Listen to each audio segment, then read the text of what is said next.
14 pelos y un día me separan de mi amada. 14 pelos y un día me separan de mi madre y ahora sé a quién voy a querer cuando los pelos y el día los logre dejar. Voy a empezar dando un breve recuento de lo que fueron las UMAP, grosso modo, y después, qué es lo que más me interesa, es cómo las UMAP, más allá de un artefacto o de un suceso o de un proceso histórico de hace 50 años, están participando hoy de la política contemporánea y cómo van a participar de la política del futuro. Antes de seguir, mientras preparaba la charla, vi un documental, lo vi nuevamente, y este documental siempre me impactó mucho, se llama Nadie escuchaba, de ahí el título de la charla, de Néstor Almendro y Jorge Ulla. El documental es de 1987 y ahí hay un testimonio de un preso político cubano que a mí me impactó mucho y que tiene que ver con el tema cubano. Me parece que es la raíz del problema cubano, de la historia del problema cubano, de la revolución. Y en ese testimonio, Alcide Martínez recuenta cómo sacaban los mensajes del presidio político de Isla de Pinos, un testimonio bastante conmovedor. Y él dice algo que a mí me impactó mucho, y lo voy a citar. La gente tiende a rechazar los cuentos horribles, esos cuentos que a veces salen o parecen salir de mentes enfermas, o parecen salir de un mundo kafkiano y real. El mundo exterior no tenía sensibilidad para eso, para lo que pasaba en Cuba, concluyó. Y es que Alcides tenía razón, el metarrelato de la revolución desde los 60 hasta 1987 en que es entrevistado no daba mucho pie a otras narrativas, a otros relatos. El metarrelato de la revolución lo ocupaba todo, sobre todo las narrativas revolucionarias que se consumían fuera de Cuba, en los mercados académicos, en los mercados simbólicos, en los mercados editoriales, culturales. Había muy poco espacio para este tipo de testimonio disonante, parecía algo como inventado, ¿no? Un testimonio que caía en el vacío. Algo así empezó a sentir José Mario Rodríguez cuando empezó a escribir en la revista Exilio y Mundo Nuevo sus primeros textos sobre una novela inédita, nunca se llegó a publicar, se llama La Contrapartida, y José Mario escribió por primera vez en la revista Exilio un texto que se llamaba El Stadium, y el número que él tenía, y otro que se llama el número que él tenía en la UMAP. Y José Mario decía algo así, ¿no? Empezaba el relato así: vamos saltando de los vagones mientras nos cuentan, de los rieles del tren a la entrada del campo nos separa un tramo, caen algunas gotas, trato de saltar entre los charcos y el fango. Los otros están saltando todavía cuando estoy casi a la entrada. El tren ha echado a andar. Una tela blanca con letras rojas y algunas manchas de lluvia anuncia: el trabajo os hará hombre. Lenin. Ya en la madrugada, dice José Mario, que entre toda la organización, el acomodo, la noche, la soledad, entender qué es lo que estaba pasando, sé que se acordó de aquel poema de Salvatore Quasimodo sobre el campo de concentración de Auschwitz y el cartel que había en la entrada que decía: el trabajo os hará libres. Y dice José Mario que el juego entre las palabras libres y hombres se confundió en mi mente. Voy a explicar brevemente qué fueron las UMAP para los no cubanos, actualizar un poco qué fueron, en qué consistieron sus lógicas, en qué lógicas descansaron. Es importante no entender las UMAP como una institución aislada, ni como un error, como recurrentemente o históricamente muchos actores dentro de la revolución han tratado de presentar como algo que simplemente, o sea, que ha sido bien común dentro del campo político cubano y dentro del campo cultural cubano, aislar, hacer que algo no sea sistémico, sino que sea aislado, quinquenio gris, las guerras de las 3P, siempre hay todo un ejercicio de minimizar o de aislar eventos que a simple vista no parecen sistémicos cuando en realidad lo son. Entonces, las UMAP fueron, y de ahí su opacidad, y de ahí la falta de comprensión que generó, sobre todo en la izquierda europea, fascinada desde un inicio con la Revolución Cubana, que se instauraron bajo la cobertura del servicio militar obligatorio. La ley del servicio militar obligatorio era de 1963, del 26 de noviembre. La ley en cuestión es la ley 1129 y bajo esa ley, o sea, era obligatorio que cada joven, creo que era de 16 hasta los 40 años, era obligatorio servir a la patria, a la revolución con las armas. Esa fue la cobertura legal que se utilizó para poder justificar la estructura militar, el tipo de reclutamiento y la estructura carcelaria de alguna manera que tenían los campamentos, ¿no? Entonces,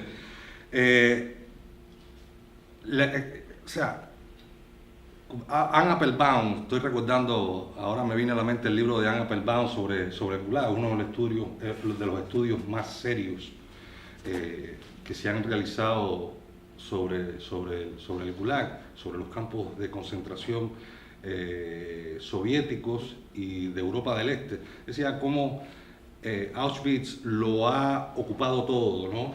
Cómo la tragedia de Auschwitz es tan totalizadora, tan desgarradora, tan universal, porque es tan universal que todo lo que viene después parece que es algo mínimo, que no llega a esa magnitud de conmoción, de solidaridad, a ese terreno afectivo al que Auschwitz puede despertar, ¿no?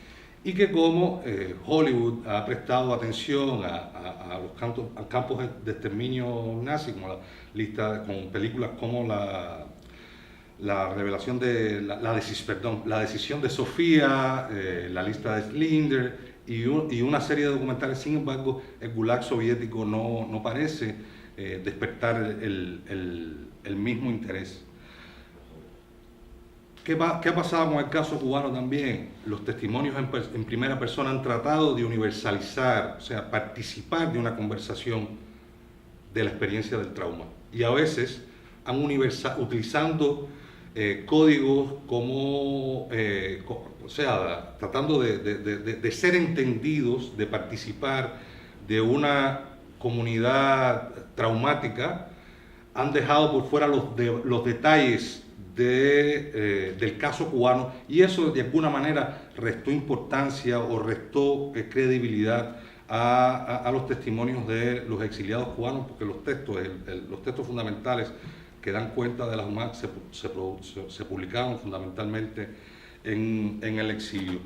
Sin embargo, la estructura carcelaria, el modo de reclutamiento, que lo voy a explicar después, el modo de clasificación, porque es importante cómo se clasifica una población en virtud de una experiencia de este tipo. Las cercas de púa, toda la estructura que se generó en el reclutamiento nos hace pensar evidentemente que las UMAP pertenecen a la tradición de trabajo forzado del siglo XX.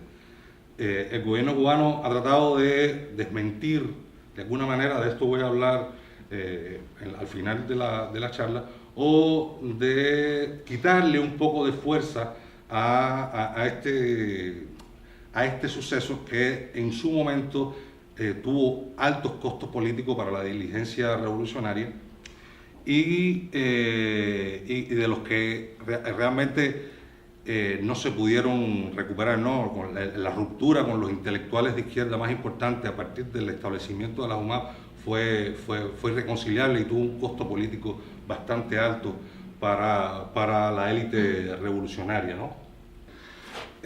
Los experimentos que se hicieron en la UMAP.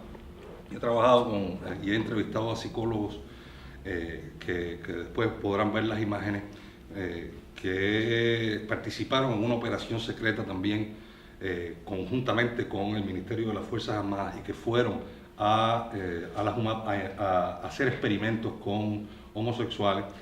Y lo que más me interesa destacar aquí es la lógica totalitaria donde se asientan las UMAP. Y no estoy hablando de un concepto tradicional de totalitarismo como todos estamos acostumbrados. A mí me gusta mucho un teórico italiano que se llama Emilio Gentile, que está muy dedicado a entender o a leer la política como religión y viceversa, la religión como política.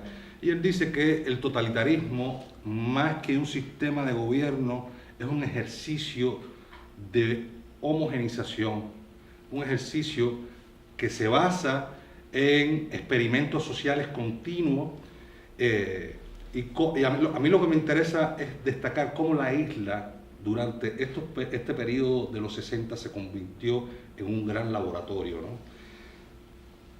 Cómo la jerga médica y biopolítica comienza a formar parte de los lenguajes cotidianos a partir de los discursos de la enfermedad y los discursos de animalidad. Esos fueron, de alguna manera, los rasgos fundamentales de la retórica de Fidel Castro. Desde el inicio, nombrar como gusanos a los disidentes, a todo el que no formara o no se sintiera partícipe del proyecto de nación que él estaba imponiendo. Y cuando no eran calificados como animales o ratas o gusanos, entonces entraban los discursos de la enfermedad.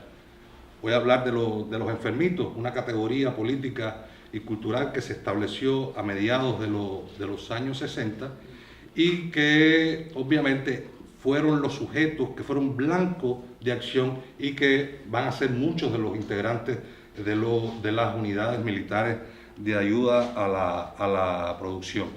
Aquí me interesa volver a lo de Emilio Gentile, el tema del hombre nuevo. El proyecto del hombre nuevo fue un proyecto de homogenización, donde se creó un paradigma y donde el discurso del marxismo-leninismo, ese engendro o esa invención estalinista, que no existe como tal, el marxismo-leninismo ojalá hubiera sido marxismo en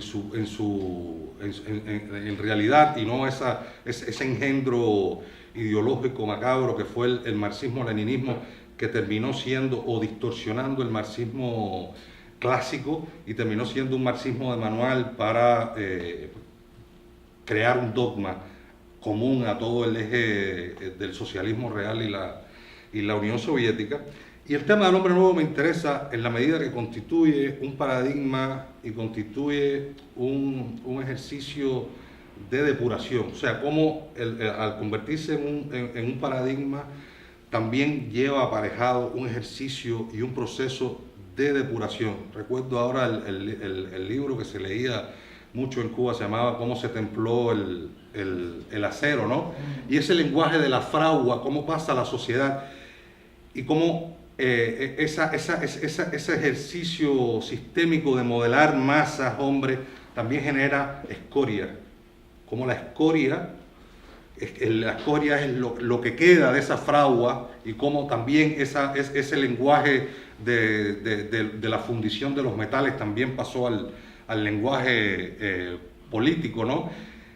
Y cómo lo comparten los regímenes fascistas, comunistas o de alguna manera totalizadores, ¿no? Aquí pongo un ejemplo de una revista del año 33 que se estaba riendo, una revista satírica precisamente alemana que se ríe de la grandilocuencia, de la tradición religiosa de crear un hombre nuevo, porque en última instancia es un ejercicio religioso, ¿no? Y lo que se trata en ese momento de ese tipo de sociedad totalitaria era de sustituir una religión por otra. O sea, aunque la revolución se erigió supuestamente sobre un ateísmo a ultranza, en realidad lo que pasó fue que sustituyó una religión por otra. O sea, el tema del mesianismo de Fidel Castro se combinó con aquel marxismo-leninismo de Manuel y creó nociones como necesidad histórica, esas nociones y cómo presentó a Fidel Castro como el distribuidor de panes y peces equitativos, cuando en realidad lo que estaba era sustituyendo una serie de dogmas por otros para crear una sociedad homogénea, sobre todo una sociedad homogénea, ¿no? Eso explica, en cierto sentido, cómo los religiosos fueron, de alguna manera, los más afectados y fueron un blanco fundamental dentro de la JUMAP. Muchos de las personas que yo he entrevistado que me han dicho que nadie la pasó peor en la JUMAP, nadie recibió tantas vejaciones, tantos castigos, tantas humillaciones como los testigos de Jehová y como los bautistas, sobre todo los bautistas y los testigos de Jehová, tratando de utilizar este lenguaje de pedagógico y médico al mismo tiempo, reeducación, rehabilitación, y que se utilizó también mucho con los presos políticos. Históricamente todavía ese lenguaje está vigente en Cuba, el tema de la reeducación y de la rehabilitación. Y no se puede entender la revolución y la creación de ese proyecto de Hombre Nuevo sin tener en cuenta este discurso higiénico, pero que también es moral. Es un discurso de la higiene social, pero que se instituye como una moralidad de Estado, ¿no? Uno de los textos fundacionales que ayudan a explicar esta nueva ideología o esta nueva subjetividad ideal se publicó en 1965 bajo la firma de Samuel Feijó y se llama y se publicó en El Mundo, cuando El Mundo todavía no había desaparecido, como publicación periódica, y se llama Revolución y Vicios. Ahí Samuel Feijó, que era un poeta y muestra, o sea, su militancia a un nivel extremo, hace un inventario de los vicios heredados del capitalismo y cómo había que proceder a la hora de crear la sociedad nueva. Y entonces Samuel Feijó dice que ya se había eliminado el juego, que era uno de los vicios del capitalismo, la prostitución, y que quedaba por resolver el tema del homosexualismo. Para Feijó, como para mucha de la dirigencia política, los homosexuales representaban esa sociedad urbana que era la antítesis de la racionalidad revolucionaria que también tenía que ver con una racionalidad productiva. Y vamos a ver también cómo las JUMAP se instauran en una lógica también productiva, no es solo simbólica, sino es una lógica productiva y económica. Lo mismo pasó con el Gulag. ¿Qué cosa es la Gulag? Traducido al español, las siglas del Gulag significan Dirección de Campos de Trabajo, más o menos, si mal no recuerdo. O sea, cómo el campo de trabajo se convierte en una estructura y en una empresa estatal donde el Estado se apropia de la fuerza de trabajo de una serie de individuos para no tener que compensarlos económicamente, sino a través de estímulos, diplomas, medallas de calamina, diplomas, qué sé yo, una serie de recursos simbólicos que se inventó el socialismo, obreros de vanguardia, toda esa retórica grandilocuente para hacer creer que estaban premiando a los verdaderos revolucionarios, ¿no? Entonces, de ese modo pasan los homosexuales a integrar, de alguna manera, pasan a convertirse en los enemigos políticos también dentro de ese proyecto de Hombre Nuevo, porque el proyecto de Hombre Nuevo es un proyecto masculinizador también, es un proyecto de masculinización nacional, y todo lo que no responda a ese proceso de masculinización nacional va a ser atacado, va a ser considerado como enemigo político de la nación. Después, un segundo, volviendo a Samuel Feijó, Feijó decía, citaba a Fidel Castro en un discurso y en una conversación que habían tenido con varios intelectuales, y dice que Fidel Castro, lo cito textualmente, que en el campo no se producen homosexuales, en el campo cubano no se producían homosexuales, porque el campesino cubano era demasiado sano. Entonces, ese discurso del 13 de marzo de 1964 va a ser fundamental. Quiero ponerles un pedacito, un extracto del discurso, me parece que es importante. Hay un problema técnico, no lo puedo reproducir desde el... Muchos de esos pepillos vagos, hijos de burgueses, andan por ahí con unos pantaloncitos demasiado estrechos, algunos de ellos con una guitarrita en actitudes elvis-preslianas, y que han llevado su libertinaje extremo de querer ir a algunos sitios de concurrencia pública a organizar sus shows feminoides. Por la libre. Que no confundan la serenidad de la revolución y la ecuanimidad de la revolución con debilidades de la revolución. La sociedad socialista no puede permitir ese tipo de degeneraciones. Decía que este discurso tuvo un impacto mediático increíble dentro de la sociedad cubana, removió los cimientos de la sociedad cubana, y a partir de este discurso empiezan a establecerse una serie de cruzadas, no solo mediáticas, no solo desde los medios oficiales que conocemos, sino también de los medios humorísticos, y también empezaron a crearse cruzadas dentro de las instituciones culturales y educacionales. Empieza a conocerse,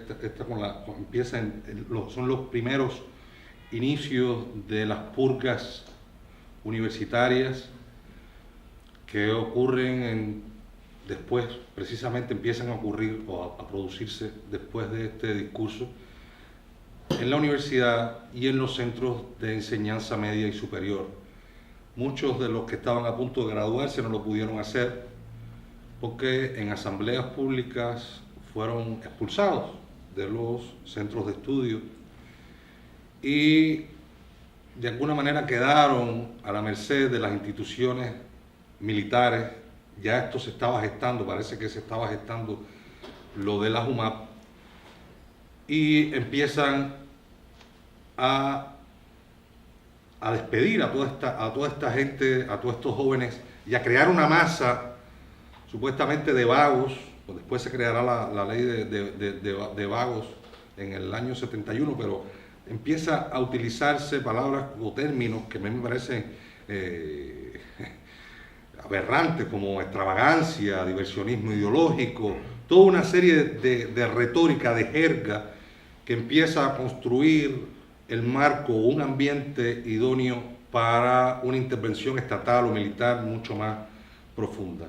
Esto es un slide de una página del periódico, del semanario humorístico Palante. Vean cómo empieza a establecerse el marco binario entre el militante comunista Hombre Nuevo y el rockero vago que solo le importa la música, que es extranjerizante y que no representa, eso es algo bien interesante, como no representa toda la comunidad o toda la comunidad imaginada de la nación, ¿no? Entonces, empiezan, antes de seguir, para los que no son cubanos, existe una institución histórica, se creó en el año 61, que se llama Comité de Defensa de la Revolución. Este es un carnet del informante. Una amiga maravillosa que se llama María Antonia Cabrera Arús, que tiene un blog que se llama Cuba Material y que colecciona estas cosas fabulosas que dan cuenta de la historia de nuestras generaciones y de la historia de la revolución. Tiene en su poder este carnet del informante y lo compartió conmigo. Y se ve cómo hay una estructura de vigilancia que estaba sentada en la misma base de la sociedad cubana, y a partir de los CDR empiezan las delaciones. O sea, para los que no sepan cómo funciona un CDR, o sea, hay un presidente, es una estructura donde hay un presidente y a donde hay un encargado de vigilancia, que es el que en aquel momento, cuando era una institución bastante eficiente, era la encargada de enviar reportes sistemáticos a la policía o al Ministerio de Educación, donde informaba o sea, quién trabajaba, quién no trabajaba, qué se dedicaba, en fin, conocían la vida de las personas. El nivel del ejercicio totalitario era tan generalizado, ¿no? Que también hasta la moda, o sea, no solo oír a los Beatles o oír música extranjera, usar sandalias era un problema.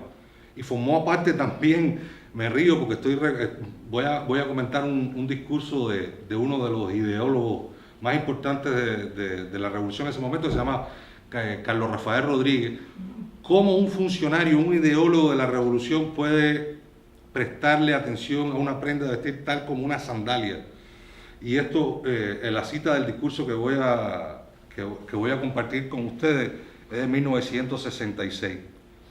Y cito: porque la mayoría de las sandalias están en los pies de los homosexuales, que hacen ostentación de su homosexualismo, y es natural que esas cosas provoquen en la población una actitud hostil. Él llamaba un debate, un debate nacional en torno a discutir el tema de la sandalia, ¿no? Y dice que un día todos vayamos con comodidad con sandalias y ahorremos piel, y esos homosexuales exhibicionistas tengan que ponerse otras prendas. Tal vez se pongan zapatos, ¿comprenden? A ese sentido de minuciosidad, cómo se ejercía el poder de modo tan minucioso. Lo compartí porque me interesaba ver cómo la minuciosidad del poder y cómo también el poder distribuye cuotas de complicidad. Conjuntamente con las purgas, el de las purgas esa participó mucha gente, y tiene que ver también, o sea, con cómo participa todo un sistema, el aparato judicial, criminal, militar, médico, psiquiátrico.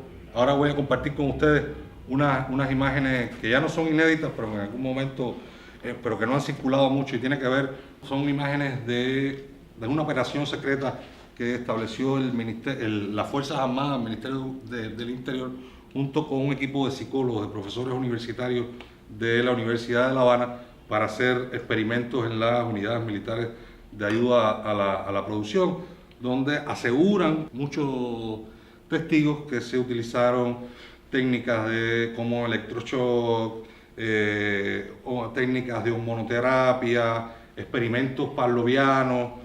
Cuando las UMAP empezaron la idea del emplazamiento de campos de trabajo en Cuba, empezaron a llegar a medios de prensa internacionales, los intelectuales más prestigiosos de izquierda y que tenían una gran relación con Cuba, empezaron a reaccionar con respecto al emplazamiento de campos de trabajo.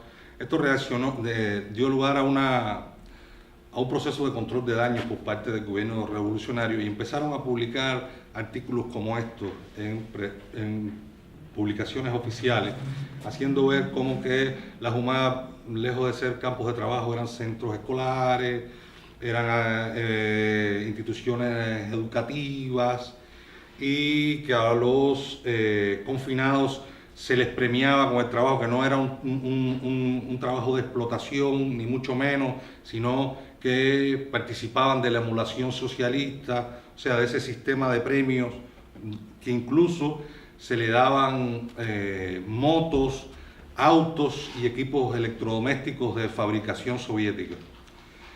Este proceso de control de daños va a seguir y prácticamente se puede ver reflejado en una búsqueda en la prensa oficial. Este va a ser el tono, y también se va a destacar el modo, o se va a manejar cómo la revolución de alguna manera constituye un milagro de reeducación, porque los reclutados o los confinados no eran sino delincuentes o muchachos que de alguna manera no habían tenido una actitud revolucionaria, patriótica, en fin. El único intelectual que de alguna manera se comprometió o se sensibilizó con el tema de las UMAP a mediados de los 60 fue Graham Greene. Graham Greene escribió un texto en el que llegó a decir: las UMAP es una sombra oscura sobre Cuba, peor que el bloqueo norteamericano y la cartilla de racionamiento. En el texto se lee UMAP, una palabra que suena como de algo de ciencia ficción, como si la humanidad fuera enterrada en ella. O sea, de alguna manera Graham Greene fue un actor importante en transmitir. Había estado en el año 66 en Cuba,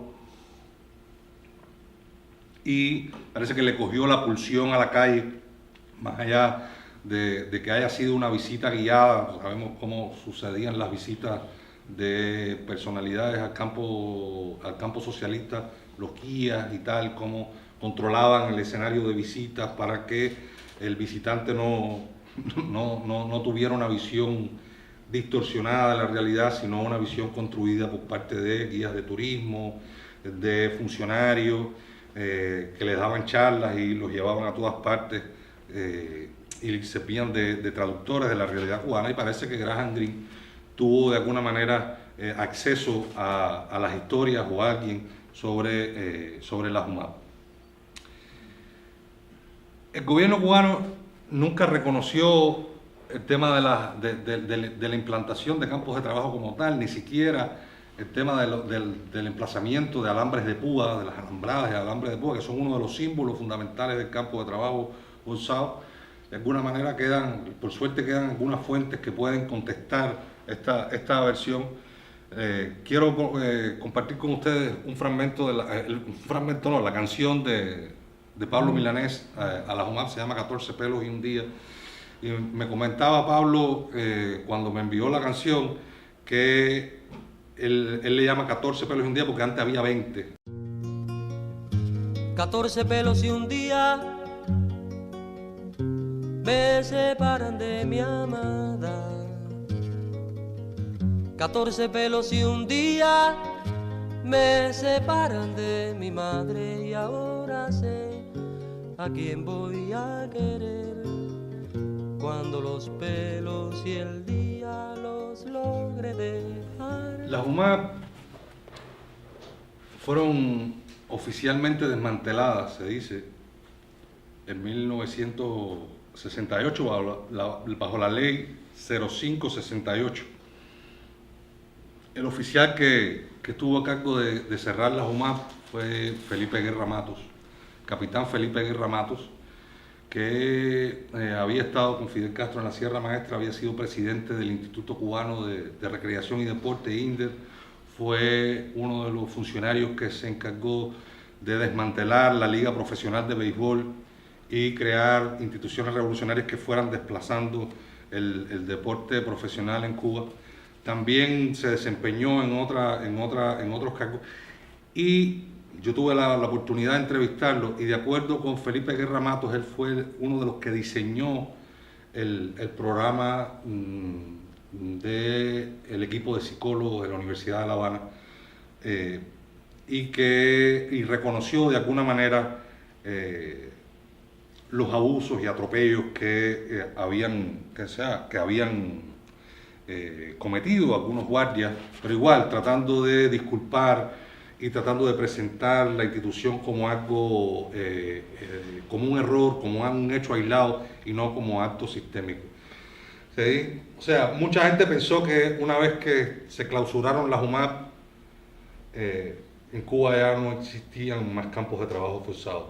Unas fuentes recientemente publicadas y otros testimonios a los que yo he podido acceder sugieren la existencia de otros modelos de trabajo forzado, en este caso los campamentos para apátridas, que tienen que ver con campamentos a donde eran enviados sujetos que habían solicitado la salida del país y que eran obligados a trabajar de manera forzada durante 3 años en los trabajos más onerosos que cualquiera hubiera podido imaginar, limpiando puercos o aves o el enequén, en el caso de Matanza. Esta mujer, a la que he tenido oportunidad de entrevistar, se llama Neri Marnet, y fue una de las que fue obligada a trabajar de manera forzada en una finca en Pedro Betancur, en Matanza, durante 3 años antes de poder salir del país. Pero si alguien quiere saber de más sobre estos campamentos para apátridas, les recomiendo este libro de Julia Miranda, que se llama Diario para Uchirán. Es uno de los libros más conmovedores que yo he podido leer en los últimos tiempos. Y ella logró acceder al reglamento del campamento para apátridas, y tiene un anexo en el que el lector puede acceder a este material, ¿no? Pero lo más interesante es cómo Julia Miranda, la historia del libro es fabulosa, maravillosa, porque ella recuenta al inicio del texto cómo sacó el libro. El libro forma parte de un diario, y cómo lo fue sacando poco a poco después, cómo el diario estuvo empotrado en una pared, sepultado en una pared, y cómo logra sacarlo en los años 90, página por página, a través de amistades y las peripecias que hace para que el diario pueda finalmente tomar cuerpo y publicarse en forma de libro. Por mucho tiempo, y no creo que en 5 o 10 minutos voy a terminar, no quiero extenderme mucho. A partir de los textos o de las polémicas que generaron a partir del caso Padilla, después que el poeta Alberto Padilla fue obligado a hacer aquella infame autocrítica, y que el tema de la homofobia estatal y el tema de la UMAP se fue diluyendo un poco, no se habló, o sea, perdió como fuerza, porque los testimoniantes, a excepción de José Mario, no empezaron a escribir hasta la década del 80. Y yo creo que empezaron a escribir a partir de la década del 80 por conducta impropia. Aquí está Orlando Jiménez Leal, uno de los directores del material, y no creo que ha habido una película o un material o algo producido sobre Cuba que haya generado tanto escozor, tanto revuelo, cuando sale Conducta Impropia, donde muchos de los que son entrevistados, entre ellos José Mario, había participado de la experiencia de trabajo forzado. Conducta Impropia generó muchas reacciones. Al parecer, muchos comisarios o funcionarios culturales, una vez que sale Conducta Impropia en Estados Unidos, empiezan a viajar y a ofrecer entrevistas. Uno de ellos fue Ambrosio Forné, uno de las voces del ensayo y de la cultura cubana más reconocida. Y Ambrosio Forné decía que algo muy interesante, cómo invalidaba los testimonios en primera persona de conducta impropia, y que las UMAP no habían sido sino academias para producir machos, pero nunca campos de trabajo forzado, ¿no? Lo interesante es cómo primero Ambrosio Fornet y después Tomás Gutiérrez Alea, que voy a hablar después de esa polémica a propósito de conducta impropia, o sea, invalidaron el testimonio en primera persona de los que están hablando en conducta impropia, cuando el testimonio había sido nada más y nada menos que el género oficial de la revolución. O sea, el testimonio se crea en 1900, el género testimonio se crea en 1970 en Casa de las Américas para difundir las visiones de guerrillas, de revolucionarios, y se convirtió de alguna manera en el género de la revolución. O sea, de alguna manera invalidar un testimonio en primera persona, como lo estaban haciendo, como lo estaba haciendo Fornet, también de alguna manera estaba invalidando los testimonios de guerrilleros o de otros escritores que habían elegido el género como un modo de escritura contestataria o disidente o progresista. Voy a referirme ahora a la polémica que existió en The Village Voice entre Tomás Gutiérrez Alea Titón y Néstor Almendro, uno de los directores de Conducta Impropia. Titón dijo que Conducta Impropia era uno de los materiales más infames que él había podido ver en su vida, que era una total distorsión, que era una total mentira. Y quiero leerles un par de fragmentos en los que se puede ver la naturaleza del debate y lo que generó después, ¿no? Decía Titón, me pareció muy superficial, responde a un tipo de propaganda basada en testimonio. Hablaba yo del testimonio, cómo se puede invalidar el testimonio cuando había de alguna manera sido el género oficial de la revolución, ¿no? Pero que no se dice una serie de distorsiones que no se ponen en contexto, porque la realidad es mucho más compleja. Yo pude hacer 10 o 20 películas así, pero no lo hice. En esta circunstancia, dice en otro fragmento, en ese momento de las UMAP no eran importantes ni los homosexuales, ni las discusiones estéticas. En esas circunstancias había que tomar las armas y recibir órdenes. Richard Goldstein, que fue el que entrevistó a Titón, lo llamó macho defensivo y le dijo que bajo esa lógica cualquier país podía utilizar o podía hacer las peores barbaridades y que lo podía justificar bajo esa lógica humanista sobre la que se estaba articulando su retórica. A los pocos días de que sale la entrevista de Tomás Gutiérrez Alea en The Village Voice, Néstor Almendro contesta a las declaraciones de Titón y dice que, porque Titón había dicho en la entrevista que él se había opuesto a las UMAP y él había participado contra esas purgas y había criticado y que no tenía nada que ver con esas medidas represivas. Y le dice Néstor Almendro, ¿puede Alea probar eso? Fueron publicadas esas críticas. Así se inició esta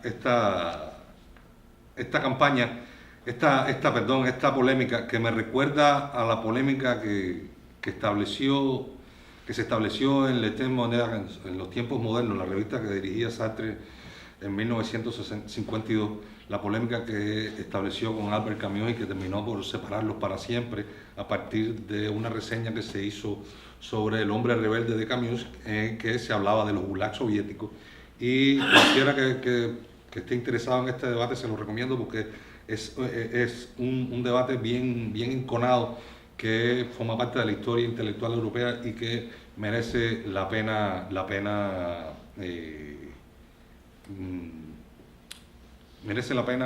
revisitar y ir. Yo voy a terminar con esto. Me quedan un par de ideas que quiero decir para terminar la charla. Y tiene que ver con el modo en que, o sea, una vez que las UMAP se desmantelan, cómo había que deslindar a una de las representaciones más poderosas de la revolución, que era Fidel Castro, de esa estrategia. O sea, tratar de presentar a Fidel Castro como aislado de ese emplazamiento de trabajo forzado, y uno de los agentes o de los actores fundamentales de ese momento fue Ernesto Cardenal con su libro En Cuba, donde Ernesto Cardenal se inventa una serie de fábulas que dice que Fidel Castro había desmantelado las UMAP y que aplicó la ley del talión. Tal es así que Vargas Llosa lo ha criticado mucho, aunque Vargas Llosa también en los 60 apoyó mucho la revolución cubana y también tuvo algunas distorsiones sobre las UMAP. Después en los 80 cambia de opinión, pero en los 60 de alguna manera le satisfizo la explicación que Fidel Castro le dio en una entrevista, en una reunión en la que participó junto a otros intelectuales. Lo de las UMAP fue tan complejo que hasta personas que formaron parte de la propia experiencia traumática pensaban que ni Raúl Castro ni Fidel Castro estaban involucrados, cuando todo el mundo sabía que Fidel Castro y Raúl Castro eran de alguna manera las instituciones más poderosas de Cuba y que hubiera sido imposible que algo de esta naturaleza hubiera pasado sin que ellos sin que ellos se enteraran. En 1966 cuenta uno de los que estuvo en la UMAP y que escribió un libro que se llama My Hidden Life as a Revolutionary in Cuba. Se llama José Luis Llobio Menéndez. Él dice que un compañero suyo, Raúl Fernández Sáenz, se le acercó espantado para hablar de los horrores que se producían a diario en la UMAP. Voy a citarlo. Dice: flaco, ¿qué es esto? ¿Qué está pasando aquí? Estoy seguro que Fidel ni Raúl saben nada de esto. Esto es como estar en un campo de concentración nazi. Fidel no sabe. Fidel no puede saberlo.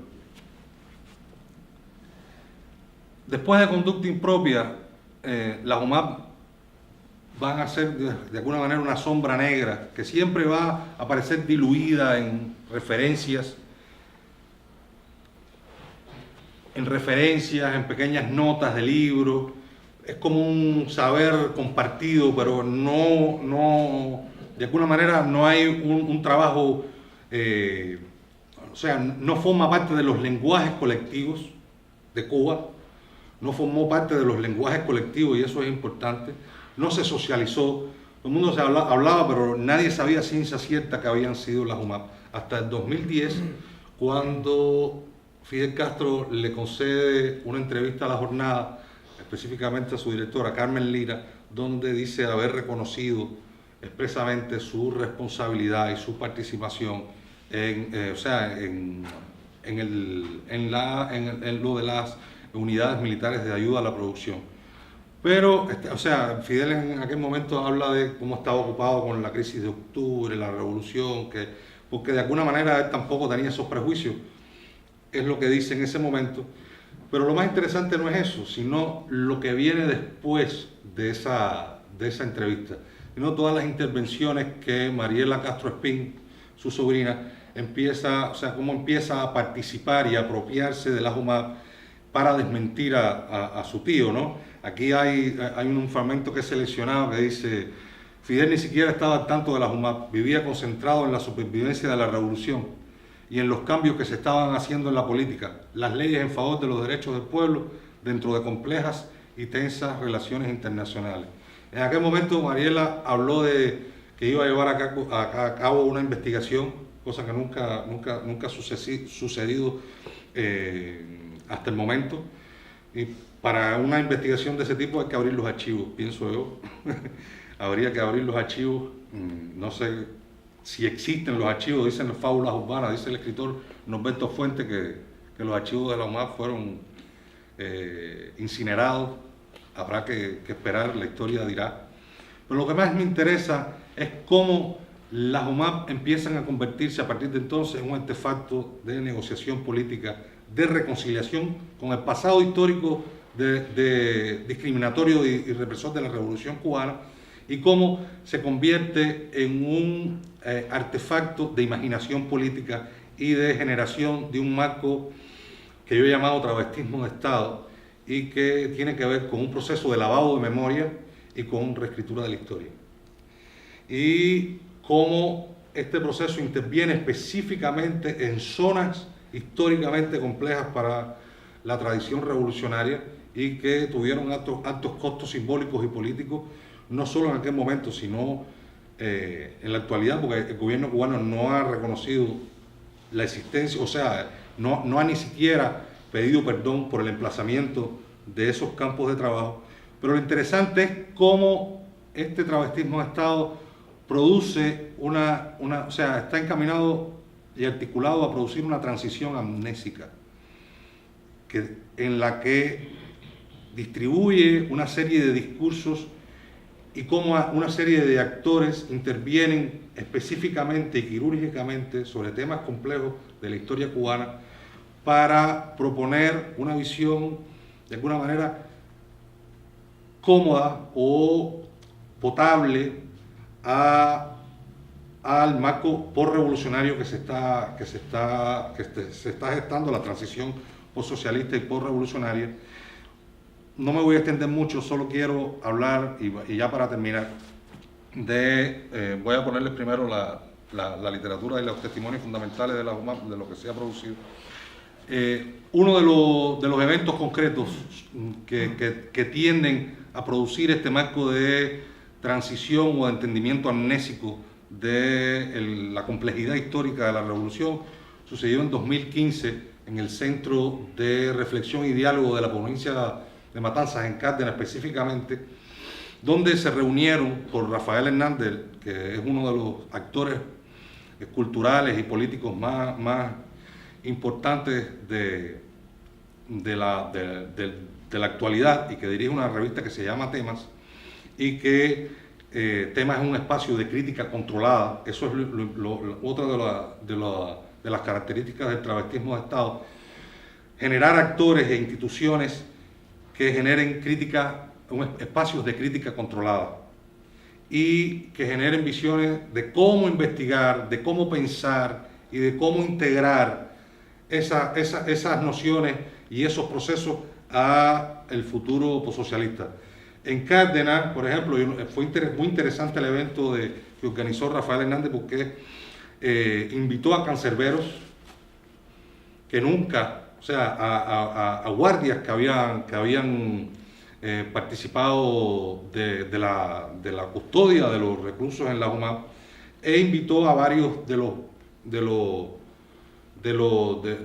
algunos de los pertenecientes a una iglesia evangélica que también habían estado en la UMAP, y entre ellos invitó a Alberto González Muñoz, que escribió un libro que se llama Dios no entra en mi oficina, luchando contra la amargura cuando somos víctimas de la injusticia. Y es el único de los escritores, de los testimoniantes que vive en Cuba. Y es interesante porque Rafael Hernández, de alguna manera, invalida todo este corpus literario, testimonial sobre la UMAP, y le da legitimidad a A Dios no entra en mi oficina porque dice que es más sosegado, es más balanceado, no habla de horrores, tiene que ver con una narrativa del perdón, de la derrota y una serie de cosas que lo hacen más creíble. No voy a hablar otra vez sobre la credibilidad del testimonio porque ya hablé de eso. Lo que sí me interesa, y para terminar, es destacar el modo en que como después de un manto de silencio, de décadas de silencio, las UMAP están regresando con un sentido utilitario, como un dispositivo, como un artefacto de negociación del pasado, de imaginación del futuro. Yo quiero terminar diciendo más o menos algo así, que no sea, la UMAP, el estudio de las UMAP no deben verse solo como un gesto humanista, sino como parte de una política de memoria que sirva al mismo tiempo para devolver la dignidad a las víctimas, administrar justicia y también para pensar el futuro. Muchas gracias.